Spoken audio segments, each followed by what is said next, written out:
هفته گذشته یاد گرفتیم از استاد حاجی ابوالقاسم دولابی عزیز که این نوبت هم خیلی خیلی لطف کردن، افتخار دادن، آقایی کردن، قبول زحمت کردن، قدم به چشم من گذاشتن.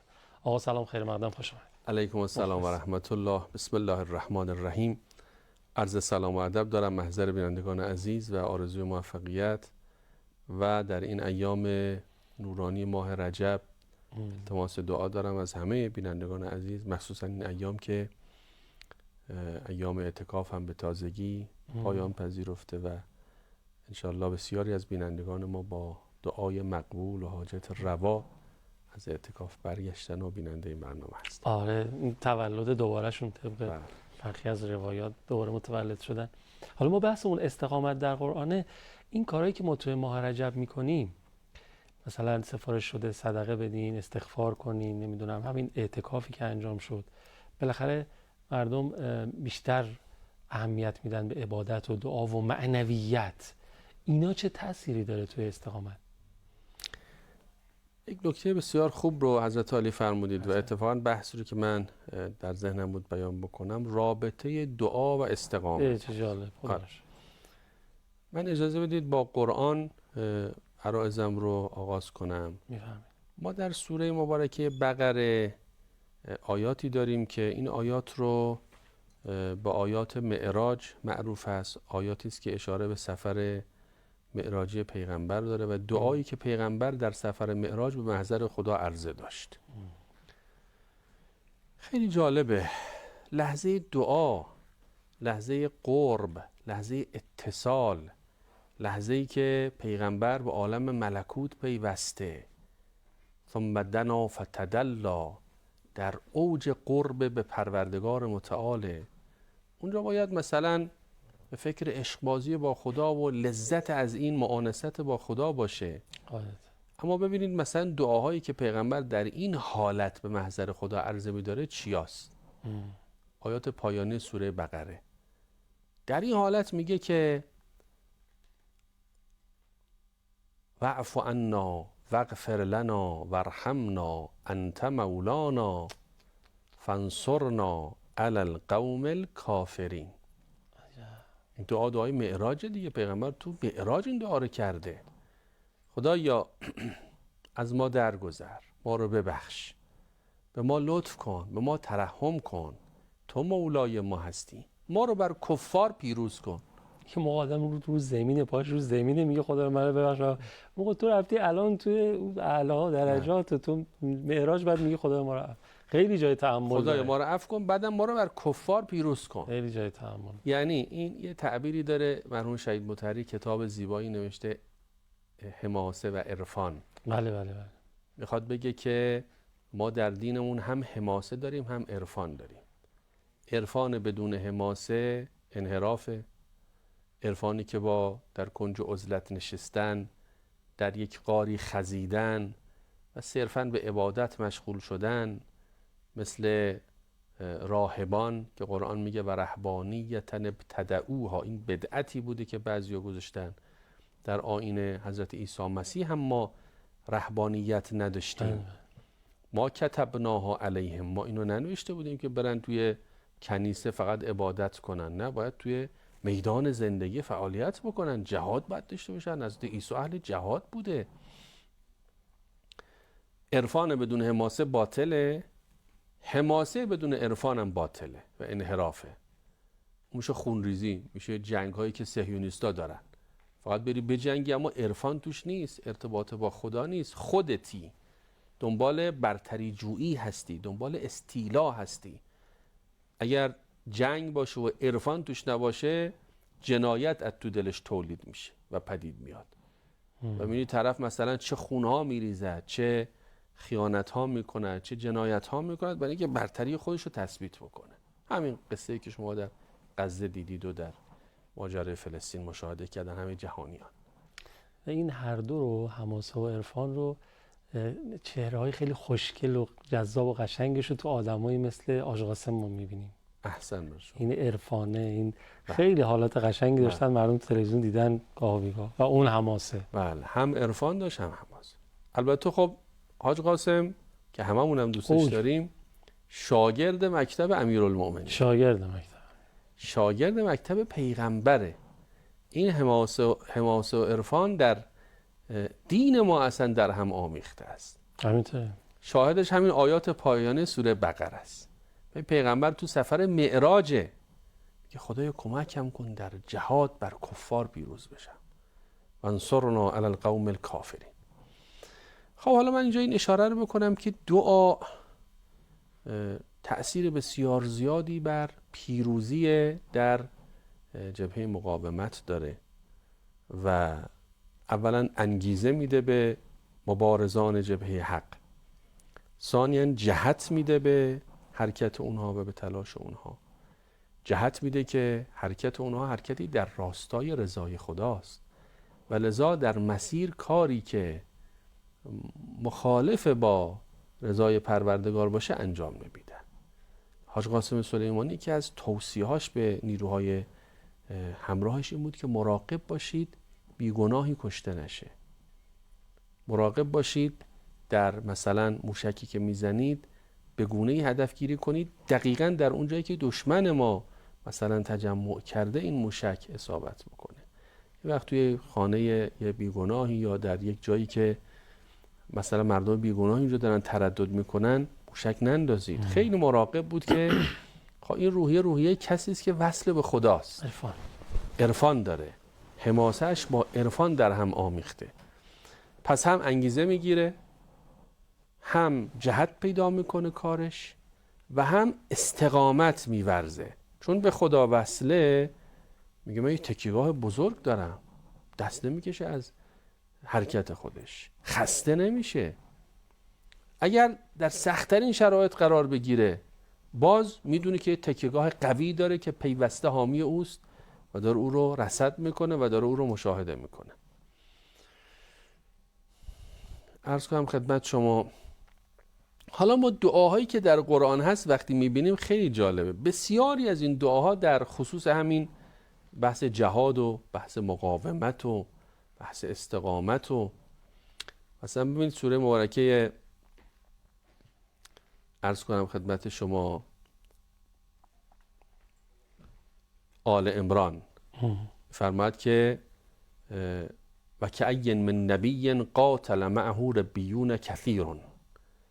بسیاری از پیامبران بودند که اینها مردان خدایی در رکاب اونها جهاد کردند. فما وهنوا لما اصابهم فی سبیل الله.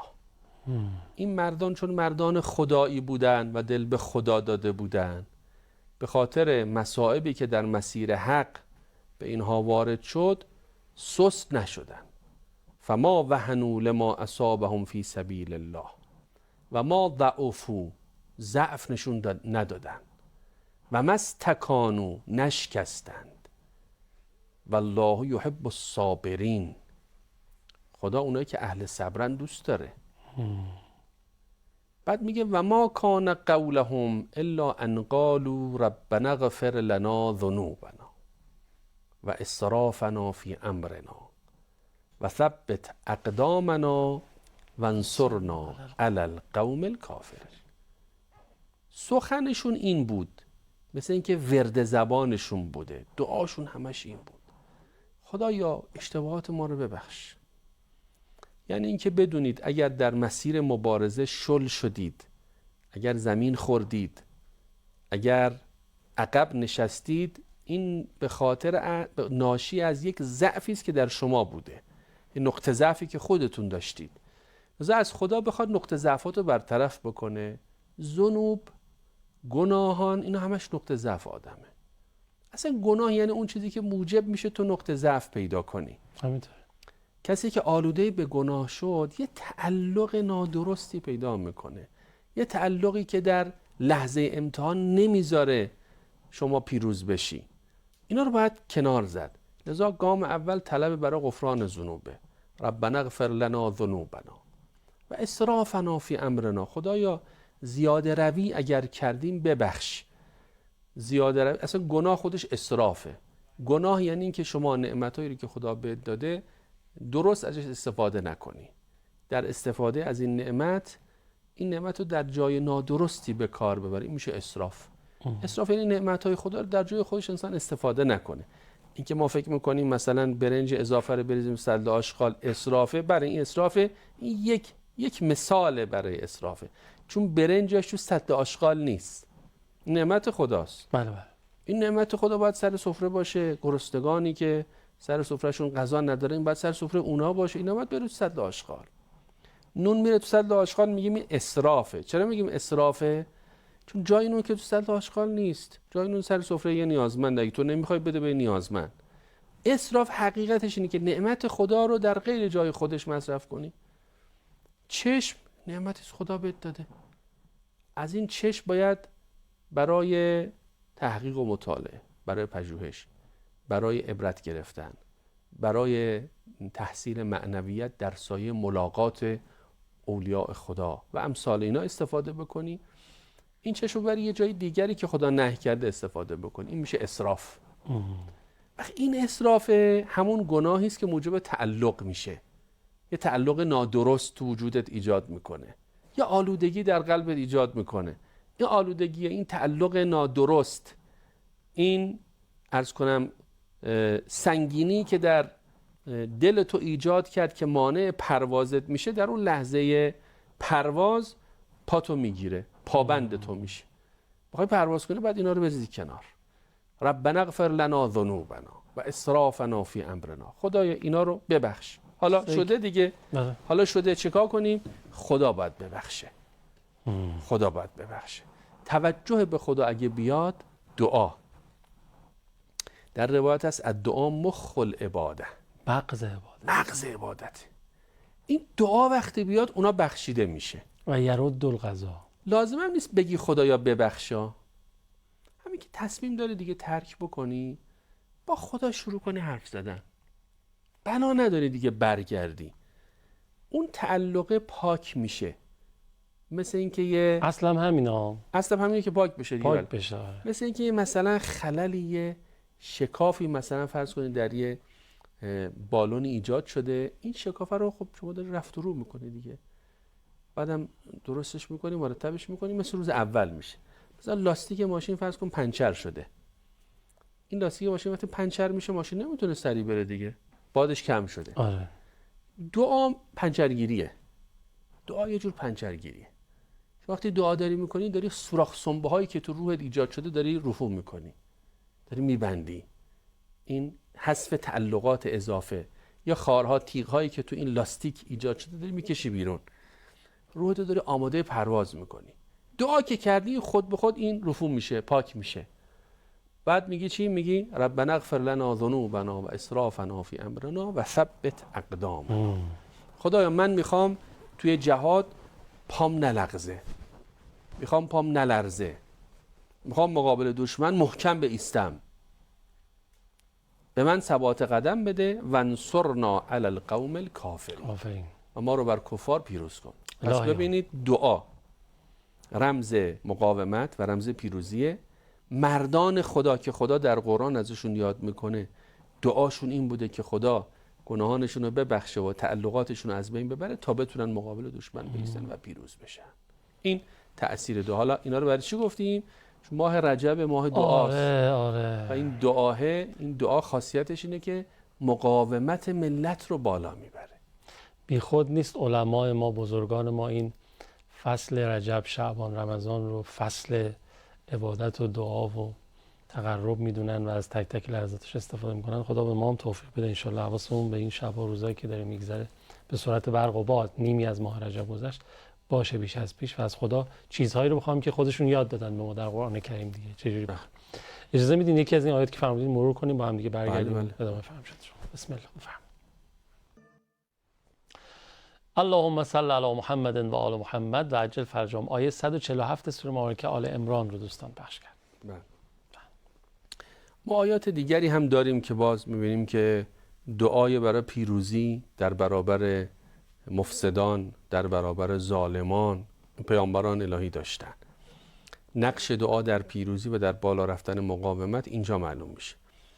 مثلا حضرت شعیب سوره اعراف داریم ربنا افتح بیننا و بین قومنا بالحق و انت خیر الفاتحین. خدایا بین ما و بین قوممون، این کسانی که گرفتار مفاسدن، فتح و گشایشی قرار بده.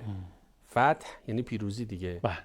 چون انسان وقتی پیروز میشه درهای بسته به روی او باز میشه، لذا به پیروزی میگن فتح یعنی گشایش. خدا یک گشایشی درست کن که ما بتونیم قوممون رو همراه بکنیم و پیروز بشیم بر این مفسدان. یا مثلا در باره حضرت ابراهیم داریم سوره ممتحنه آیه 5: ربنا لا تجعلنا فتنة للذین کفروا. خدایا ما را وسیله آزمایش کفار قرار نده. الهی آمین. حالا این یعنی چی؟ یعنی کاری نکن که ما در مواجهه با کفار ضعف نشون بدیم و اونها بر ما پیروز بشن، سلطه پیدا بکنن، یا ما با اونها دست دوستی بدیم و تحت فشار اونها تسلیم بشیم، از ما بخوان استفاده بکنن، از ما بخوان استفاده بکنن و امثال اینها. حضرت موسی فخرج منها خائفا یترقب قال رب نجنی من القوم الظالمین. گفت خدای من از ظالمان نجات بده. حضرت موسی همچین دعایی کرد. حضرت لوط در برابر قومی که دچار بی تقوایی هستند، دچار بی حیایی هستند، فرمود رب انصرنی علی القوم المفسدین. خدای من رو بر این قوم مفسد و تبهکار پیروز کن. خب این دعاها نشون میده که ما در عرض کنم که میدان مبارزه خیلی نیاز به اهل دعا باشیم، ارتباطمون باید با خالقمون، چون مسیر ما مسیر بندگی خداست. ما که مثل اهل دنیا برای دنیا نمی جنگیم که. در یکی از جنگ‌های صدر اسلام کفار اسم بت‌ها رو بر زبان می آوردن، میگفتن اعلو هبل اعلو هبل، مثلا درود بر هبل. درود بر هبل اسم یکی از بت‌ها بود. پیغمبر اکرم یه شعاری به مسلمان‌ها یاد داد، گفت شما اینو بگید. فرمود بگید الله اعلا و اجل. خدا بالاتره، خدا برتره. اونا اگه با بت‌هاشون به میدان میان و با تکیه بر انگیزشی که از ناحیه بت‌ها در وجودشون ایجاد شده میان میجنگن، شما با نام خدا باید بجنگید. یه شعار دیگه میدادن، میگفتن که نحن لنا العزی ولا عزی لکم. ما عزا داریم، شما که عزا ندارید. اسم بتش. پیغمبر فرمود بگید الله مولانا ولا مولا لکم. مولای ما الله، شما مولا ندارید، سنگ و چوب شده مولای شما. و با همین انگیزش معنوی بود که اینها با تعداد کم گاهی می‌بینید در برابر 3 مقابل جمعیت پیروز می‌شدن. در جنگ بعد مسلمان‌ها 313 تا بودن، اون طرف 1000 نفر بودن، اینا پیروز شدن. آره. با همین روحیه معنوی، با همین توکل، با همین دعا. توی که همین جنگ‌های اخیر جبهه مقاومت با صهیونیست‌ها اگه اشتباه نکنم سید حسن نصرالله فرمودن که حضرت آقا فرموده بودن بهشون که دعای جوشن صغیر رو بخونید. بله. به چقدر راهگشا و گرهگشا بوده براش. بله بله. ببینید پیغمبر اکرم در یک بیان نورانی فرمود الا ادلکم علی سلاح ینجیکم من اعدائکم. میخواید یه سلاحی به دستتون بدم شما را از دشمناتون نجات بده. خیلی مهمه یک سلاحی که ما را از دشمن نجات بده. و یدر ارزاقکم، روزی شما را فراوان بکنه. قالوا بلا، گفتن بله میخوایم. قال تدعون ربکم باللیل و النهار، شب و روز دعا کنی.